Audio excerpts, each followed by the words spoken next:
मिथुन राशि वाले व्यक्तियों, आपके लिए अगस्त महीने का यह जो अंतिम सप्ताह है 25 से लेकर 31 अगस्त तक रहने वाला है, यह शुरुआत में अच्छा नहीं है। इसलिए मैंने लिखा है सोमवार से बुधवार सतर्कता रखना। लेकिन इसके बाद बुधवार के बाद यह सप्ताह आपके लिए बहुत शानदार पॉजिटिव रहेगा। केवल एक मंगल ग्रह को हटा दें तो बाकी ग्रहों के आपको बहुत ही उम्दा, अच्छे और शानदार फल जो है मिलने वाले हैं।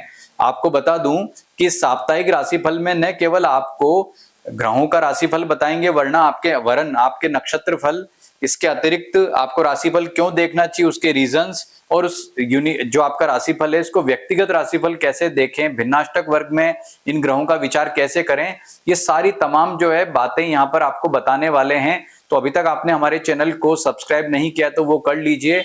और आपका जन्म नक्षत्र क्या है, क्योंकि यहाँ जन्म नक्षत्र के आधार पर आपको पूरा फल बताएंगे जिससे आप डीपली और गहराई से ये जान सकें कि मेरे लिए आने वाला समय कैसा रहेगा।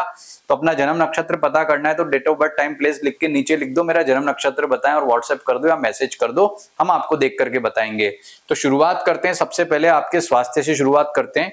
स्वास्थ्य के मामले में आपका जो राशि का स्वामी ग्रह बुध है वो अब द्वितीय से तीसरे घर में आ जाएगा। 5 दिन यहाँ पर जो है वो रहेगा सेकंड हाउस में, छठे दिन यानी कि शनिवार और रविवार को तीसरे घर में रहेगा। और दोनों स्थितियां आपके लिए बहुत अनुकूल कही जा सकती, पॉजिटिव, अच्छी कही जा सकती है।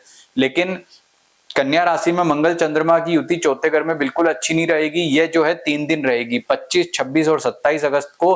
तो ये 3 दिन आपको बहुत ज्यादा सावधान और सतर्क रहना होगा। इसके बाद आपका टाइम बेटर है, यानी कि ये 3 दिन जो है वो हेल्थ के मामले में आपके लिए दिक्कत परेशानी वाले रहेंगे। इसके अलावा पारिवारिक सुख के मामले में ये दिक्कत रहेगा। इन दिनों में आपको कोई वाहन लेना है या कोई प्रोफेशनल डील करनी, प्रॉपर्टी की डील करनी, वाहन लेना, ऐसी तमाम बातों का भी बहुत ज्यादा ध्यान रखना है।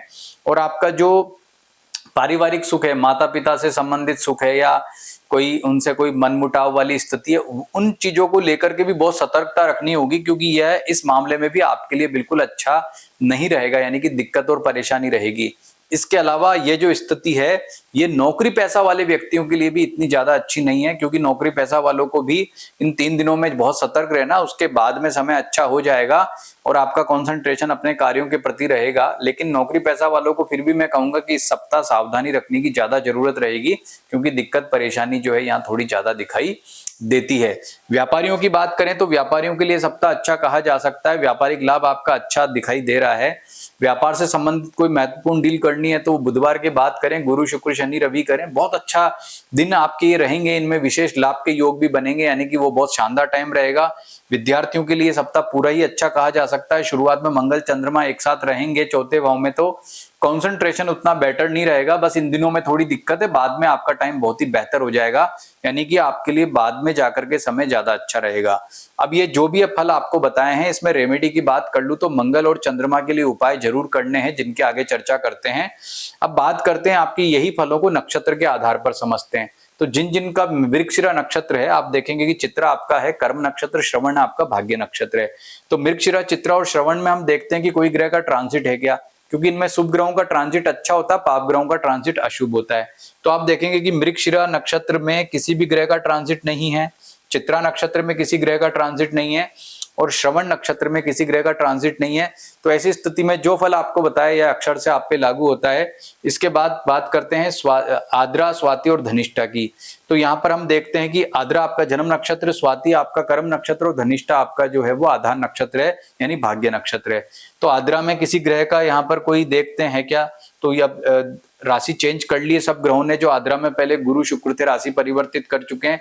स्वाति नक्षत्र में भी जो है वो कोई ग्रह नहीं है और धनिष्ठा नक्षत्र में भी आप देखेंगे कोई ग्रह नहीं है, यानी कि आद्रा नक्षत्र वालों के लिए भी जो है वो यहाँ पर वही फल लागू होता है जो यहाँ पर मैंने आपको पहले बताया था। लेकिन पुनर्वसु नक्षत्र वालों के लिए आप देखेंगे कि पुनर्वसु नक्षत्र में गुरु का ट्रांजिट हो रहा है और गुरु आपके लिए जो है इस समय आपकी खुद की राशि में स्थित है, यानी कि आपके लिए गुरु का जो ये ट्रांजिट है बहुत ही शानदार, पॉजिटिव, अच्छा कहा जा सकता है। इसके फल आपके लिए विशेष रूप से बहुत ही पॉजिटिव, अच्छे, आपके लिए शानदार रिजल्ट देने वाले हैं। तो जिन जिन लोगों का पुनर्वसु नक्षत्र है वो लिख करके ले लें कि आपके लिए गुरु का जो है ट्रांजिट ये कहीं काफी लंबे समय तक उत्तम रहेगा और इसका सबसे ज्यादा लाभ जो है व्यापारियों को मिलेगा। कार्य क्षेत्र में भी मिलेगा। जैसे व्यापारी और कार्य क्षेत्र में दिक्कत वाले लोग हैं, उनको कोई परेशान होने की जरूरत नहीं, आपके लिए समय बेटर कहा जा सकता है। अब इस फल को जो है, नक्षत्र फल को आपने समझा। अब मैं आपको ये बताऊंगा कि राशिफल क्यों देखना चाहिए और कैसे देखना चाहिए। तो देखो, क्यों देखना चाहिए उसका रीजन तो ये, ताकि आप आने वाले समय में अपने जो जीवन में जितने भी निर्णय आपको लेने हैं या आपके जीवन में क्या अच्छा रहेगा, हेल्थ, ये जितने भी क्षेत्र आपको बताएं, तो वो सटीक रूप से यहाँ हमें प्राप्त होते हैं। कोई ऐसा बड़ा डिसीजन लेने जा रहे हो तो आपको पहले से पता होता है और उसका इंपैक्ट, प्रभाव भी आप पर पड़ता है। लेकिन कब, जब आप अपनी जन्म राशि के आधार पर ये पूरा राशिफल देखते हैं तब।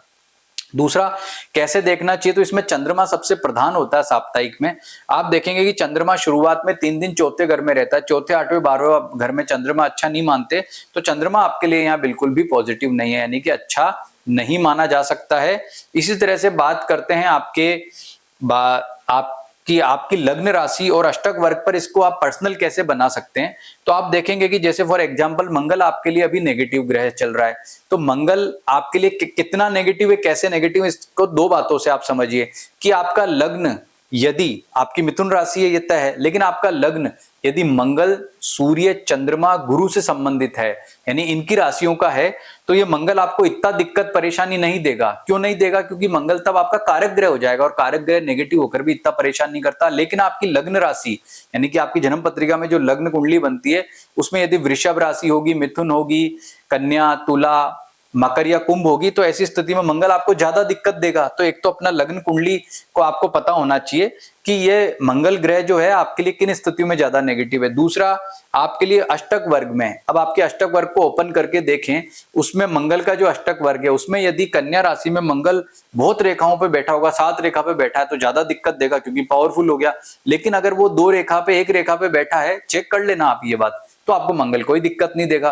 तो इस तरह से इसको प्रत्येक ग्रह के आधार पर जो है चेक किया जाता है, यानी कि कौन सा ग्रह हमें कितना नुकसान देगा, क्योंकि जो राशिफल बताते हैं वो तो यूनिवर्सल होता है, पर वो अक्षर से लागू नहीं होता, ये उसके सिद्धांत होते हैं। आप ये समझ सकते हैं और अपनी जन्म कुंडली के आधार पर जो है आप लागू भी कर सकते हैं। तो मिथुन राशि वाले व्यक्तियों, रेमेडी की बात कर लूं तो मंगल का उपाय ओम अमंगारकाय नमः जरूर करना है।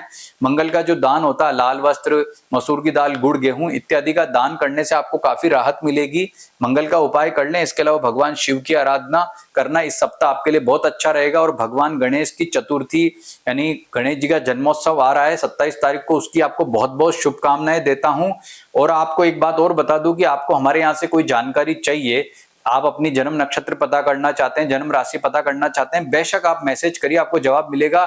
लेकिन प्लीज निशुल्क परामर्श हमारे यहाँ से नहीं बताया जाता है। आपको अगर अपना व्यक्तिगत परामर्श प्राप्त करना है तो उसका शुल्क जो हमारा निर्धारित है वो देना पड़ेगा। तो इसकी बार बार आपको रिक्वेस्ट नहीं करनी चाहिए। लेकिन जो जानकारी मैंने आपको यहाँ बताई है कि आपका नक्षत्र पता करना है, उसके लिए बेशक आप फोन करिए। तो भगवान गणपति से प्रार्थना करूंगा कि आपके जीवन में, आपकी राशि के स्वामी बुध के वो अधिग्रह देवता हैं, तो आपके जीवन में बहुत सारी खुशियां लाए। नमस्कार।